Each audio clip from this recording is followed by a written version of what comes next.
All right, I'll just mute you all. All right. All right. Good afternoon. Interesting day again in this wonderful world we live in.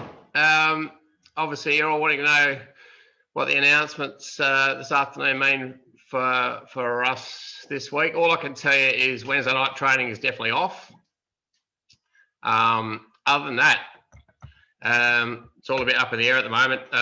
For those close to their emails, they would have seen an email from John Kernahan they just sent through before, and basically the board's meeting to decide where to from here. The restrictions are lasting till Friday, and then they're going to review them. So whether that means we've still got a round of footy this Saturday, who knows? I'll be planning on, until I hear otherwise, appointing you all and working on that there are going to be games. Just looking at the forecast, it wouldn't be a bad thing if we had this Saturday off too. I think it's about 20 mils of rain forecast. So it might be a blessing in disguise if it is cancelled. But yeah, I can't give you any update. Kerners isn't in the office at the moment, and I did try to call him before, but I didn't get through. His phone would be running hot. So I guess at the moment I know, the moment I get a message, I'll pass it on. But yeah, all I can tell you at the moment is no training this Wednesday night. So in the meantime, has anyone got any questions on that particular topic before we move on to what else I did have down to discuss? Just a quick one. Is this going to be like a Friday night? Like we'll know Friday night after everything's settled with, like, after they reevaluate it and stuff? Is that when we're... I have no idea, mate. I have no idea. So because it's only been announced this afternoon, John Kernahan and the board are going to be discussing, I guess, what the plans are. So until I hear otherwise, I'm going ahead and appointing you all to games. But I would imagine later tonight or first thing tomorrow morning, you'll send out an email with what they're deciding to do. Yeah, he's getting advice from Clubs SA, and so yeah, it's really just wait and see. In the meantime, just make sure you look after yourself and go out and get a run and stay away from Golden Grove. All right, so I did want to discuss tonight. Oh, first of all, some milestones. If we do have a round of footy this Saturday, we've got some milestones coming. Grant Bowen in the field doing his 50th game. Brian Gilman in the field doing his 100th game. And Lindsay Holst in the goals doing his 300th game. So well done to you guys. If it doesn't end up happening this Saturday, hopefully it won't be too long until you're getting out there and getting those milestone games. So it normally gets to this time of year, and we're not far away from grand finals, where I sort of outline what it will take to end up appointing a grand final, being appointed to a grand final.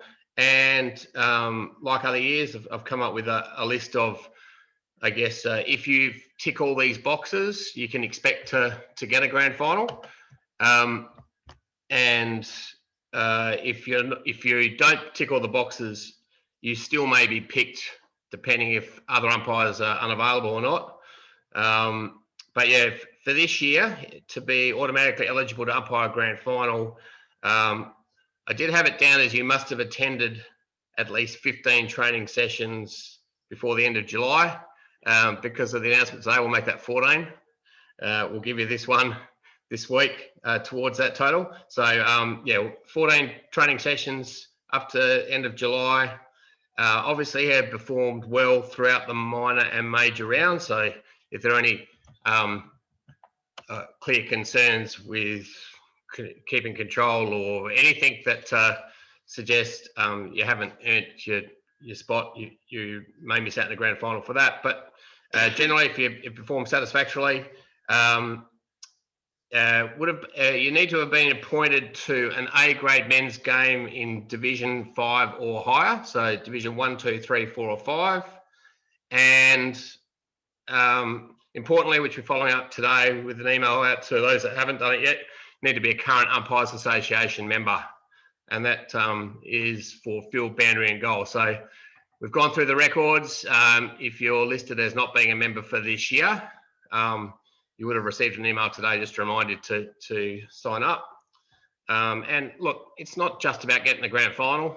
It's always been my opinion, if you're a running training umpire, you should be supporting your fellow umpires, the guys that go out there and organise all the things they do with the association. So yeah, I'm not going to give any favours when it comes to grand final appointments to those that can't be bothered supporting their current fellow umpire. So yeah, that's there'll be no exceptions for that. So if you haven't yet done it, make sure you get to that pretty quickly. A couple other things about grand final appointments.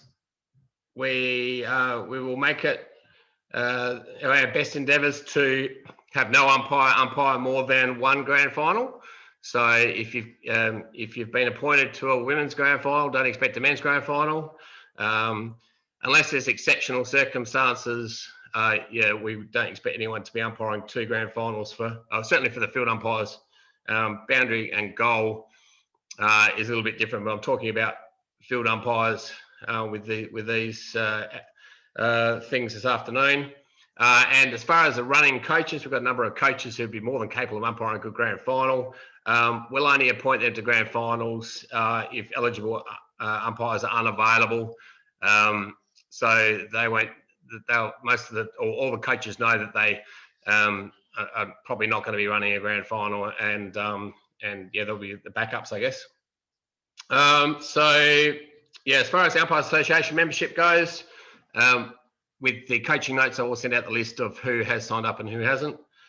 Thanks to those that have signed up this afternoon. I'll include that on the list if you're one of those. So yeah, that's all the things I want to mention this afternoon. So any questions, comments on any of that? All right, let's get on to the coaching video. Some interesting what's your decisions here before we look at some set kick control.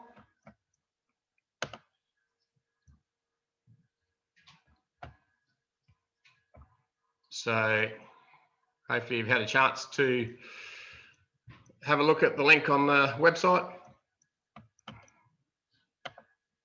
Got a new face on the Zoom. Adrian, you want to unmute yourself? Yeah, mate. All right, you can go first, mate. You can have the first cab off the rank. I'll play the first example. Tell us what you think.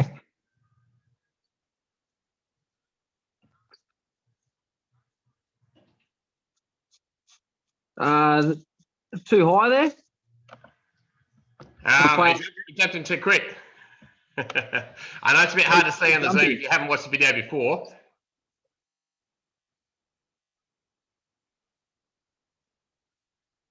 All right. The trip. Yep. So I can see why you thought it might have been a high tackle. On a better look at the coaching video, I can't see a high tackle. Yep. But on the day, if you believe he's been, if that harm coming through has got him high, then obviously you're protecting the ball player. But yeah, you're right. The trip is what that decision's about. And if you can see that there's an advantage, let the player take advantage. All right, next one. Smithy, welcome back. What's your state of play? You're back from Queensland? Yeah, just got back, Cole. So have 14 days at home, but hopefully they'll lift the quarantine from Queensland. But that's why I've got such a great tan, guys. So sorry about that. So you've come back. You're meant to do 14 days in quarantine, and we might be going into a lockdown. So either way, you're stuffed, really. Pretty much, yeah. All right, give us your thoughts on decision number 2.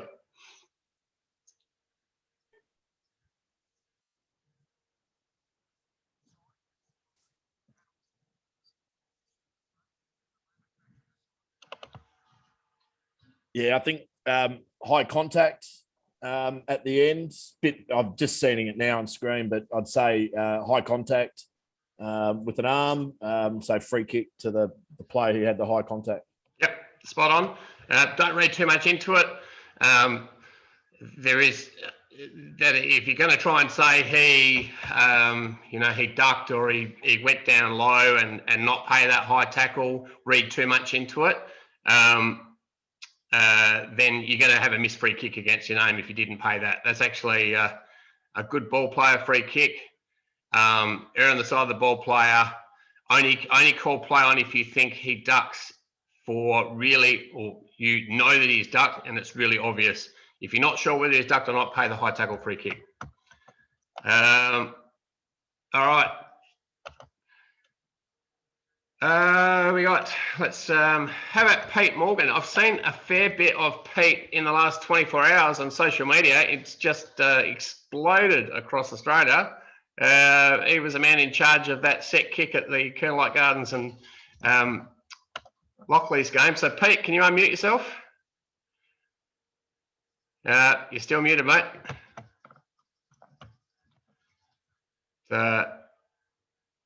Knowing how IT savvy you are, you probably don't even know that you've gone viral on social media. There you are. Can you? How you going, Pete? Am I there? Yeah, got you now. How does it feel to be famous? Oh, I'm getting offers from all around Australia. What an amazing end to a game. What an amazing end to the game. I'm waiting beer at the front bar. Have a look. I'm keeping a straight line with guys keeping their heads from protecting. At least I was able to recoup him. He didn't suffocate. In comments on one of the social media posts that I was reading about the incident, and they were saying, what about the stand rule? Because in other parts of the country, the stand rule has been applied to community footy. So, interestingly enough, if the stand rule was here, he wouldn't have ended up with a broken nose. He would have had to stand and without jumping in the air. So there you go. All right, Pete, let's go on to this. What's your decision?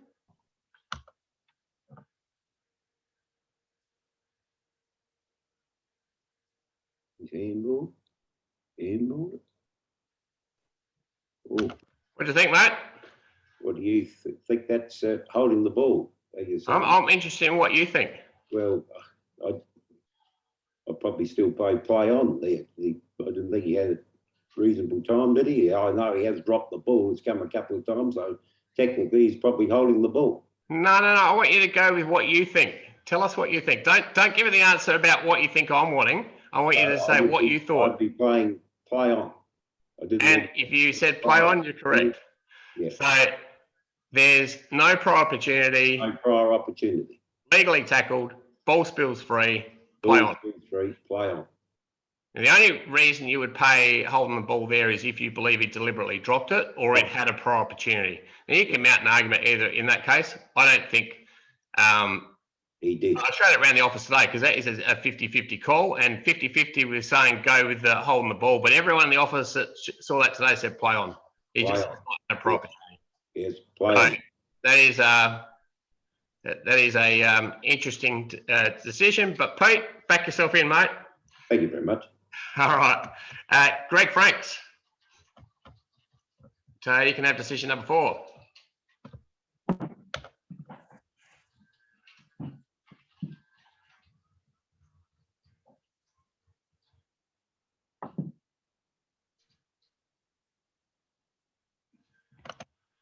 Another interesting holding the ball or not free kick. Yep, it was a fair tackle. He had time to get rid of the ball and didn't dispose of it correctly. That's holding the ball. Yeah, I'm with you there, mate. So it's definitely had a prior opportunity. You must immediately handball or kick. It's debatable whether that's a handball. I would say it's not.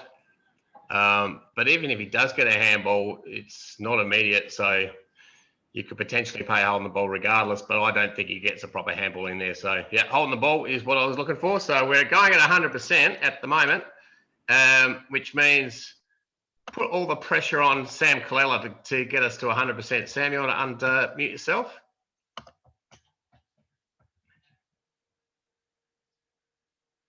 So, yep, how's that? Good, mate. I'm really hoping that we get to play this this Saturday because guess who I've got you running with in the B grade? You? No, actually, I should do that one day. No, John Cronshaw. I'm putting you and John on together this week, so. Okay. Do you want me to tell you the bad news? John's going to pull out. He's got bad Oh, news. you're kidding. Yeah. That's Really? what he said. That's what he said to me today. Did he have a hint that I was going to do that? Did he? Yeah. All right. Let me know your thoughts here, Sam.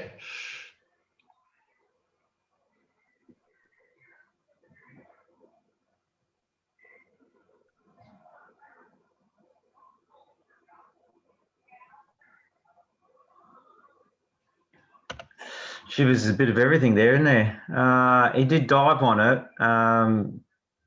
I would just let it go because he got it out. There's a bit of everything. He got a bit in the back, the Norwood player, that is. So he was over the ball, got tackled. It was a little bit in the back. He did end up knocking it out. Yeah, just let it all go. I'd play in the back if anything. Not if anything. I want to know what you would do. Back your judgment. Look. He's probably over the ball. Didn't hit it out. I'd probably pay holding the ball, I reckon. You're sounding very indecisive. You've gone from play on to I told holding you the there's ball a bit in of the back. everything there.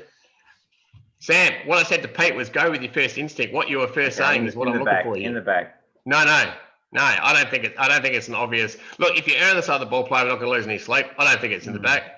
I certainly don't think it's holding the ball because it's not held in. I think it's play on. And the message from that example there is, in that scenario, hold your whistle and give the player a chance to knock it out. And if it comes out, you've got the desired result of keeping the ball in motion. Happy with that? Yeah, I'm happy with that. So I know it's a bit of everything. And again, when you're looking at it Zoom without looking at before, it can be a bit hard to see. But yeah, the purpose of that example there is we're looking for to penalise players that dive on the ball. But if they do it, just hold your whistle to see if it comes out before you ping them. All right, let's have a look at the examples for the set kick.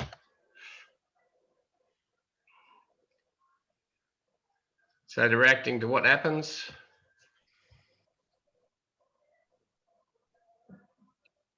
So in this example here, holding the ball paid, and immediately the ball is kicked away, and therefore delaying the play. So what I see often is umpires being a little bit too kind at situations, saying, we're not going to penalise them because we didn't know if you knew a free kick. I think you're better to be too harsh and too kind. In that situation, the whistle is clearly gone. It's kicked away, so there is a delay in play and worthy of a 25-minute penalty. So attention to detail. So when there's a set kick for goal, which is it's inside 50, you're over there to put the player on the mark and make sure the player is on the right line of kick. And so that's why you need to get right over there to set it up.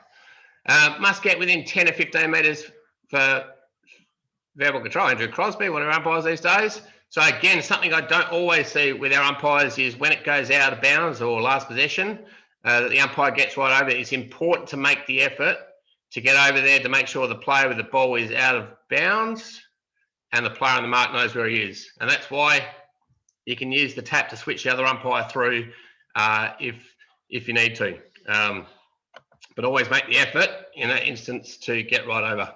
Once you've set it up, get right in there, you can back off that 10 or 15 metres.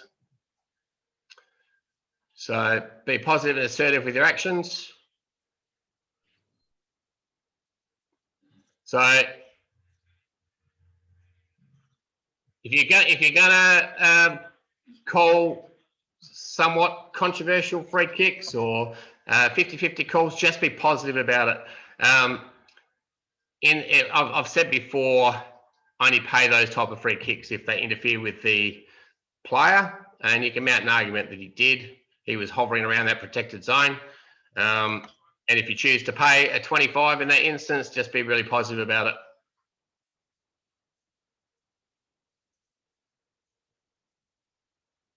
And again, don't be too kind on the player. Don't say he accidentally did that. He put his hands in and delayed the play by knocking the ball out of the hands. The player has a responsibility not to delay the play like that. So focusing on the player with the ball in this instance, he's a gun. In this case, they've also paid a 25 for the player being too close in the protected zone. Perhaps in our situation, when we're not too technical on that, you could just use your voice to tell them to move clear. Certainly at Sanford and AFL level, they're a lot hotter in those situations. So good in the back free kick. Now in these situations when there's players on the ground, getting right in fast, having a presence, communicating with players, setting up the set kick means you're not going to have any issues.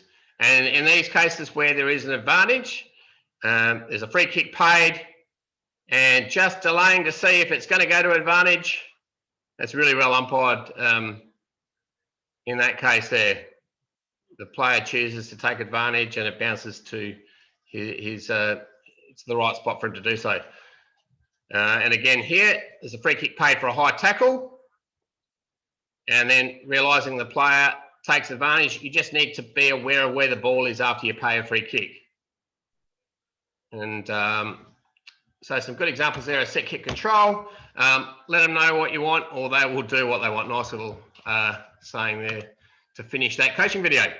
All right, any questions or comments on those examples or anything from the weekend that anyone wants to throw in? Hey, Hi, Colin. Oh, Yeah, Pat. Lally. Yeah, mate. So we just had an incident on the weekend where a guy was standing the mark and was just juggling his mouth guard to kind of try to put the player off. What's kind of guidelines around what a player can and can't do when they're standing the mark? If he was throwing the mouth guard, you pay 25. What about if he pretends to throw it? And like, you know how sometimes players will pull up grass, throw it in the air, that kind of thing? I'd be warning him, mate. I'd say, mate, don't do anything silly. I'll pay 25 in that instance. Yeah. If they actually throw grass, they throw their mouth guard, then pay 25. If they're just pretending and just warn them. Yep. Anyone else? Yep. Colin Sprague. Had a player, there was a ball out on the full, right next to the point post. So I set the mark, player's back where he should be. Then the player played on without coming inside the field of play. I reset him and explained that, you know, my interpretation, that would be he would be out of bounds if he ran about 8 or 9 meters before he kicked the ball. What's the call on that? It's right next to the point post. It's out in the full. He's a run around the boundary. Yeah, he ran on the outside of the line. But it eventually did come in. No, he kicked the ball from outside the boundary still. When you say 8 or 10 metres, that's a fair way. Yeah, I don't mind fair way. I don't mind you resetting them up, but at the same time, I wouldn't want you being too technical about it either. If it's a little bit less than that and he kicks it, I wouldn't be too fussed by it. But then the way you described it, if it's 8 or 10 metres and he's running outside the boundary line, then yeah, fair enough. Bring him back and say you got to run straight over the mark. That's fine. Okay. Anyone else? Yeah, Colin, I've got something. Yeah, far away, mate. Yeah, Greg might be able to help me out a little bit here, just from the game, but handling it on the weekend. The line marking wasn't up to standard before the game. This is before the C-grade game. What's your opinion on what we should do before the game? Like Greg's chatted with the president before the game and tried to get it sorted. Is that the kind of thing that you would recommend to do, or?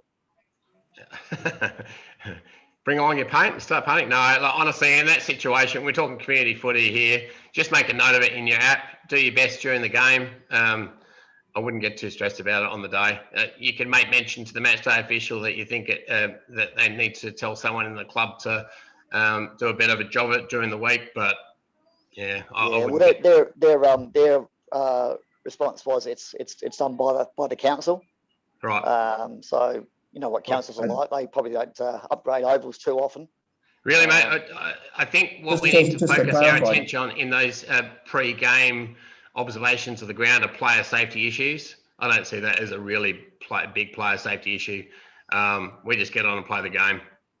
I can just to fill you in, Colin. Their president was really grumpy. Yeah, he was. They had other club members there, sort of trying to pacify him.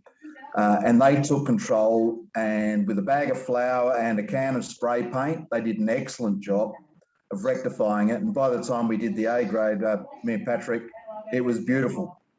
So they did a really good job of fixing it up, despite what the president was. Well, I mean, to be fair on the president, there is a lot of things that they have to do on the day, and a lot of you're talking volunteers, and they're quite stressed on game day, and personally, I think that's a fairly trivial issue that we shouldn't be getting involved in. I just wouldn't worry about it. Make a note of it in the app. It can be noted by the league, and it can be dealt with with the club during the week if need be.